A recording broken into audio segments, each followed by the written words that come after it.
Homegrown Radio. Thank you so much. This is the Winner's Circle. Yes, Africa indeed is winning. And today we are still sitting with Prince Mahlangu. When we say, Bayete indaba zitha, we are back at it again. Thank you so much. Thank you. Thank you so much. I think, you know, the topic of understanding and having love for your fellow women needs to be spoken about, especially among men and boys. Because sometimes men talk about it, but boys don't talk about it because they don't have a guidance or a mentor. Like you were saying earlier on, Uguti, our kids are growing on the internet. And on the internet, we don't teach them. Exactly. So for me, that goes close to my heart because I'm pro-femininity and I'm pro-women because I got a strong black mother, I got strong black sisters and cousins. And they do a lot. They break their back. They do everything in their power to care, preserve and protect because that's what they do as well as women. So for you, how important is that as a, you know, as a black man and a well-spoken man to teach young boys? Yes, you raised a very important point there by mentioning boys because we neglect men and boys in the most teachings, and we only come when something bad has happened. So you don't have any period where you teach them, where you groom them to be a man that we want to see. It's in humanity, this thing of men attacking women or even children. Because now, it's not even only men. There are men that are being abused who are not talking. But the question, the thing that must come to us as leaders is why don't we have platforms, proper platforms, and platforms that we won't be running them for the sake of social media or for the sake of fame, but to go deep into people's hearts and understand their problems and understand their frustration. At this current situation, how many people lost jobs with this COVID? The gender-based, how many percent did it increase? By a lot. By a lot. How do we make platforms where we can sell people, whether it's a female or a male? When someone gets retrenched, does that person get a recovery plan? Who's taking care of that? So we are living in the closet where people are having problems, but no one is there to share a light with them or to give them hope, actually, that no, you can still live. This is not the end of the world. Yes. I want to talk, when you spoke about preserving and protecting your culture, your let's say, as a whole, royalty and kingdomship. What are the roles that you have to do to protect them? Firstly, is the language. Once you protect the language, the rest will fall in. It's a language, the thing that you must preserve. Once you preserve the language, you know what is next. It's a cultural practice, which there and there differs with the region. You'll understand that Amandebele nations are scattered in whole provinces. You find them in Mpumalanga, you find them in Limpopo, you find them in Gauteng, you find them in Northwest. You find them in partly of KwaZulu-Natal and partly of Free State, because the history says when they migrate to Southern Africa, they arrived in Ladysmith. From Ladysmith, the trace that we have is King Jonono, because there's a mountain or a hill that is called Jononoscope in Ladysmith, where the King Jonono was buried. So they came with Val, Mhlangeni, from Mhlangeni to Boncourt in Pretoria, on the east and west of Abyss. Then from there, Amandebele split it into a lot of groups. So now the preservation of culture, it will differ because the split, I won't call it the split, I'll call it the growth. Because from Africa they were one. They became small groups here, they developed, they grow. So now, in 1500, it happened under King Musi that he had sons. I won't name them in sequence. It was Masombuga, Nzunza, Manala, Khwaduba, Mpapuri, and Sibasa, and Dlom. Dlom went back to Mahlubi because Mahlubi around that side of Ladysmith. King Musi established Amandebele Musi where I'm coming from. King Manala established the Amandebele Manala. Ntombeni established Amandebele Assembly Clan, whom today the leading clan there is Ukekana. Okay. Then Sibasa, we know a town that is called Sibasa. It's named after Prince, who is one of us. So there is these ones who are called Bakhwaduba, whom were staying next to Abatswana. Yes. So now they are calling them Abakhwaduba. Now the surname that it's royalty there or a head for that nation. It's Likuleni. They're in Mamelodi, I guess, if I'm not mistaken. Yes. Nice. And then I like food, right?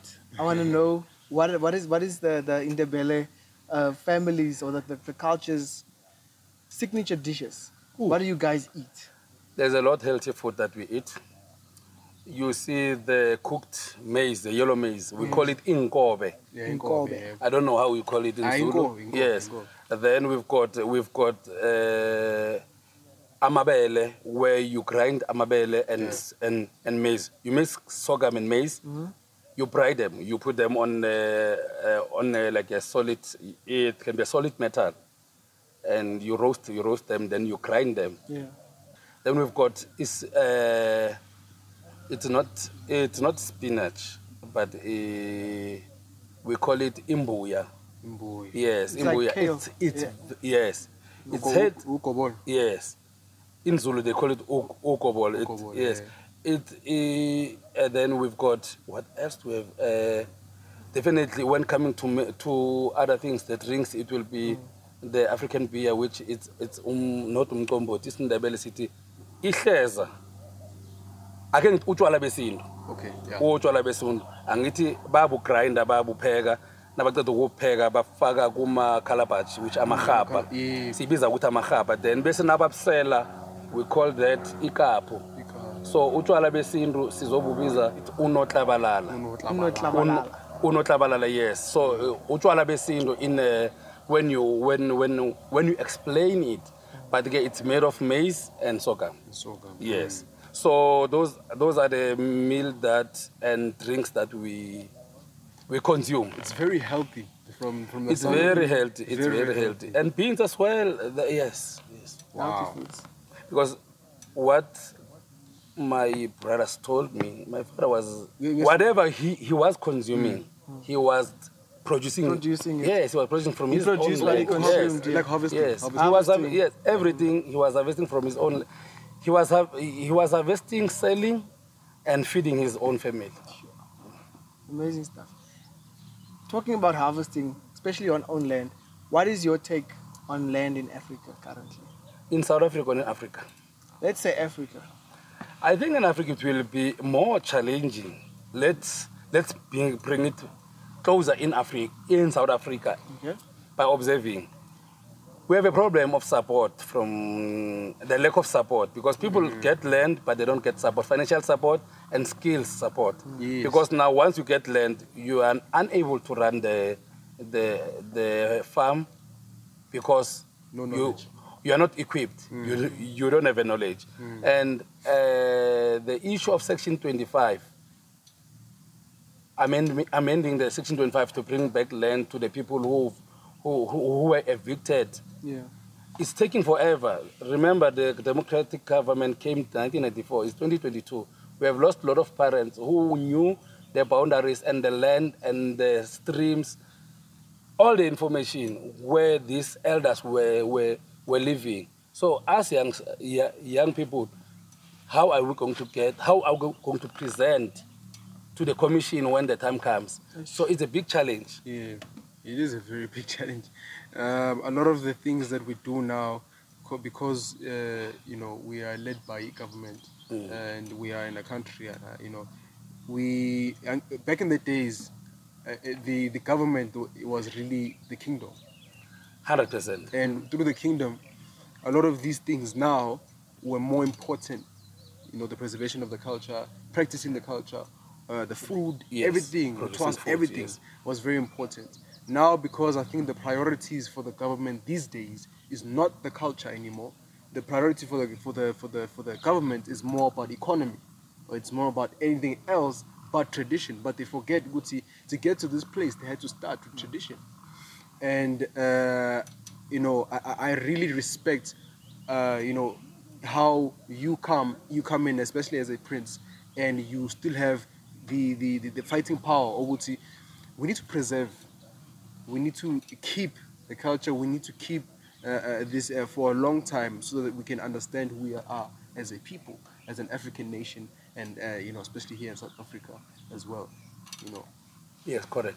The other thing that I think is it's turning us to be a nation that can produce food is because it's caused by this lot of shops that are being brought to us, because now we are not producing anything that we can plant: cabbage, onion, everything.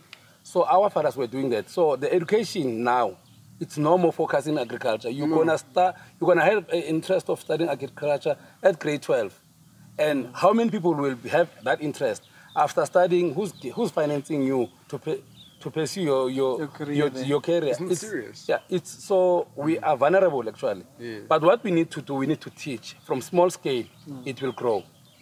And black farmers are doing very well. They are. They are in commercial farming, but as I'm saying, if we are buying an onion, we are having ground.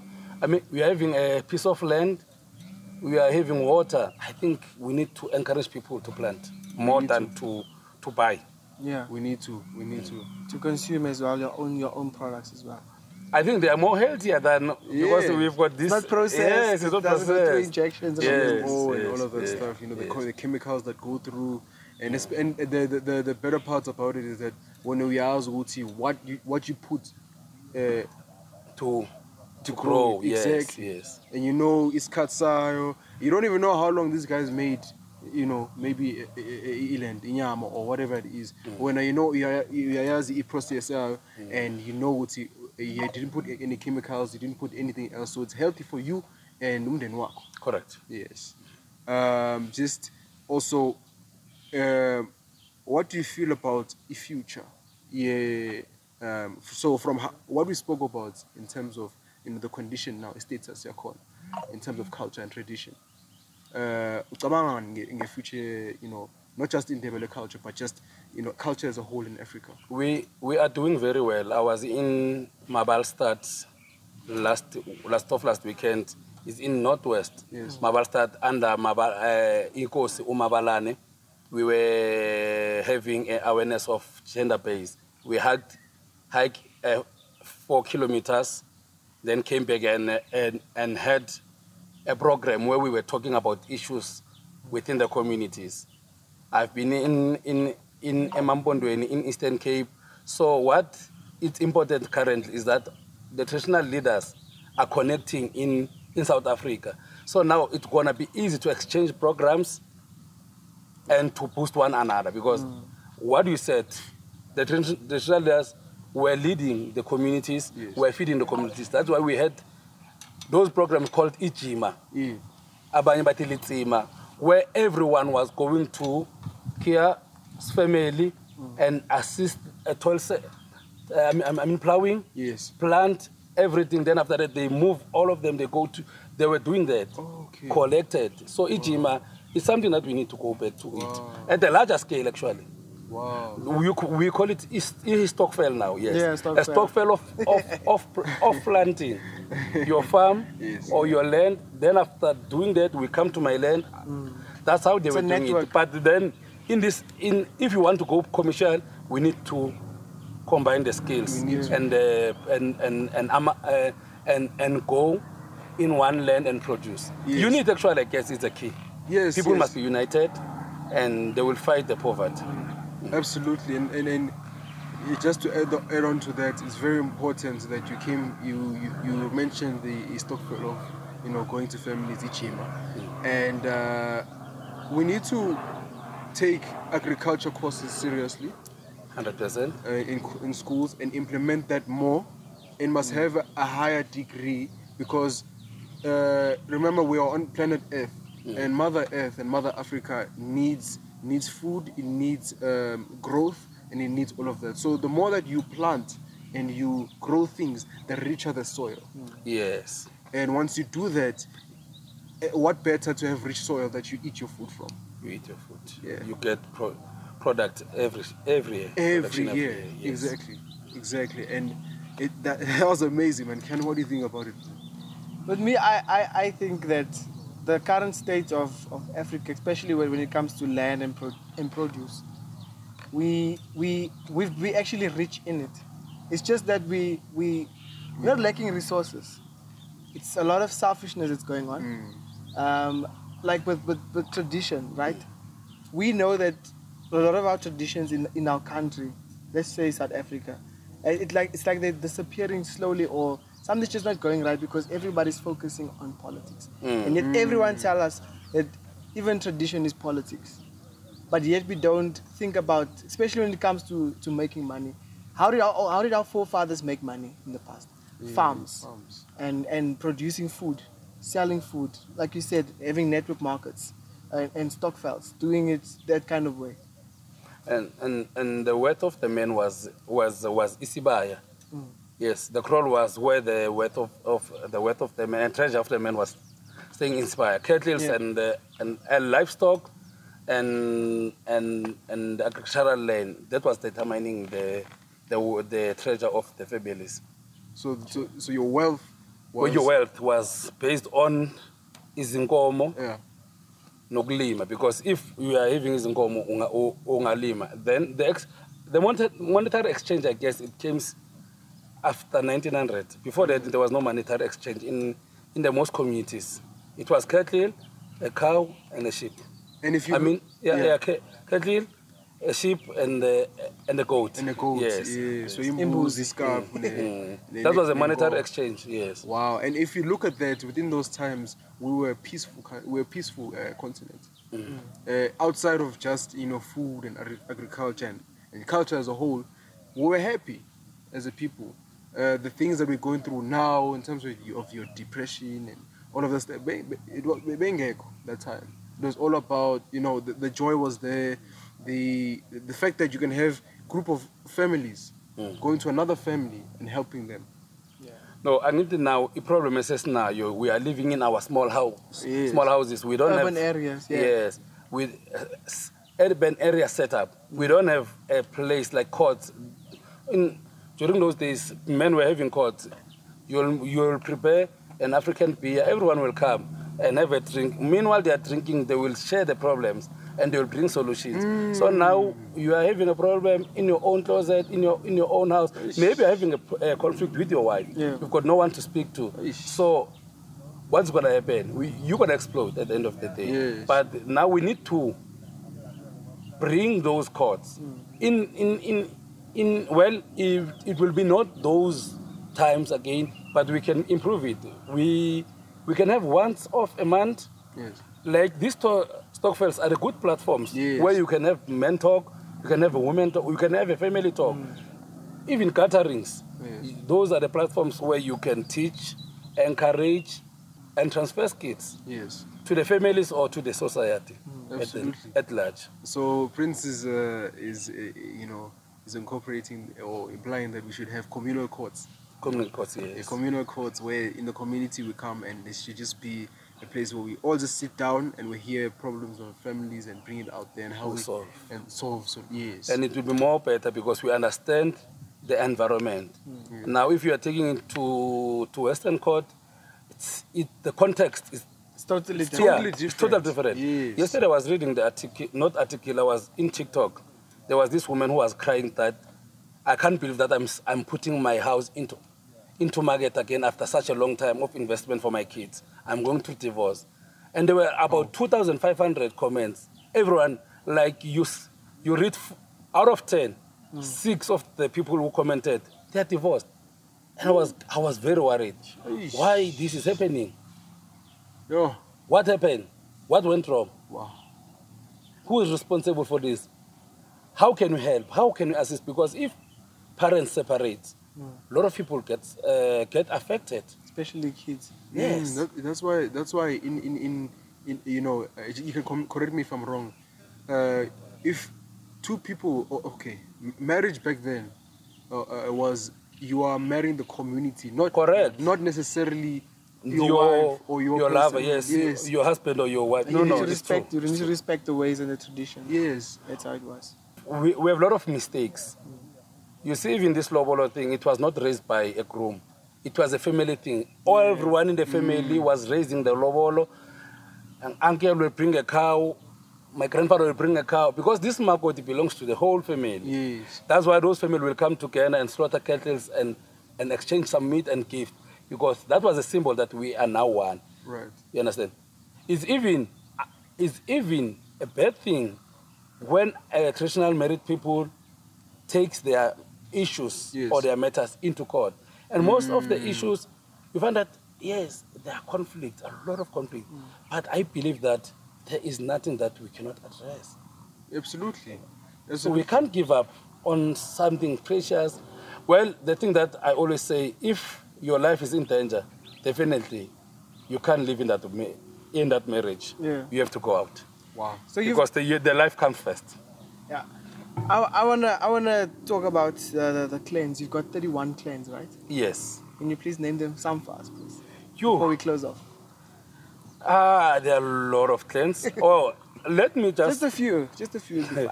Oh, just a few. Yeah. These clans that I'm going to, these are the royal clans, Omahlangus only. Okay. But remember, Amandebele, Ganzunza, they are made of Abos-Kosana, Abonduli, Abo-Giana, Abo-Stole, Abo-Mbonani, Abo-Mtweni. There are a lot of them. Yeah. But within Mahlangu only, you find 31. The number one clan that it's above all these clans, sub-clans of Mahlangu, it's Mkwezani. That's where I'm coming from. Mkwezani, yes. You find Kembe, you find Dima. I won't name them in sequence. Lamula, you find Khoza. We've got also Khoza. Khoza, okay. You get Abomakita, Umaritili. Those sub-clans are the names of those kings and princes that lived before us. So when this colonial government introduced the surname, those families, Sizibiza Amakoro, Ikoro Leyo, decided to ukuvuselela those names and use them as ama subclans, because Umahlang is the main, and then subclans Amgwezani. Isitugo, like a fan and Isitugo, that's how we differentiate them. We call them ngesindebele, we call Isibongo nesinanazelo. Inanazelo zethu ziyi-31. Z31. Yes. Wow. Sure. 31 clans in you know, at Mahlangu. Sub-clans. Sub-clans, yes. And you know, it's very important, like as I said before, you know, knowing of self. A person should not be able to tell you who you are. Then, because therefore you don't know yourself. And once you know your roots, your grassroots, you'll be able to grow properly. Yeah. Yeah. That's so profound. Thank you so much for listening and for tuning in. This is Homegrown, the Winner's Circle. We thank Prince Mahlangu for coming through. We're definitely going to have a second edition. We still have a lot to learn from him. We need to go deep into the archives. We need to learn more and more and more from him and about his culture. This is Major Keys. I'm with Toby, and let's hit it rock. Makoto. Ngiyathokoza abantwana bekhosi isikhatheni ngiphesona, ngithokoze khulu, ngicabanga ke ukuthi nangomuso siza kuhlangana sikhulume nokho, ngoba kufanele sikhulume ngevela yethu, ngemvelaphi yethu, sibuye sikhulume ngokuthi sichinga kuphi kusuka la, ngoba impilo ayikapheleli la. We must bring the change, we must develop our people. Ngiyathokoza. Absolutely. Africa will win.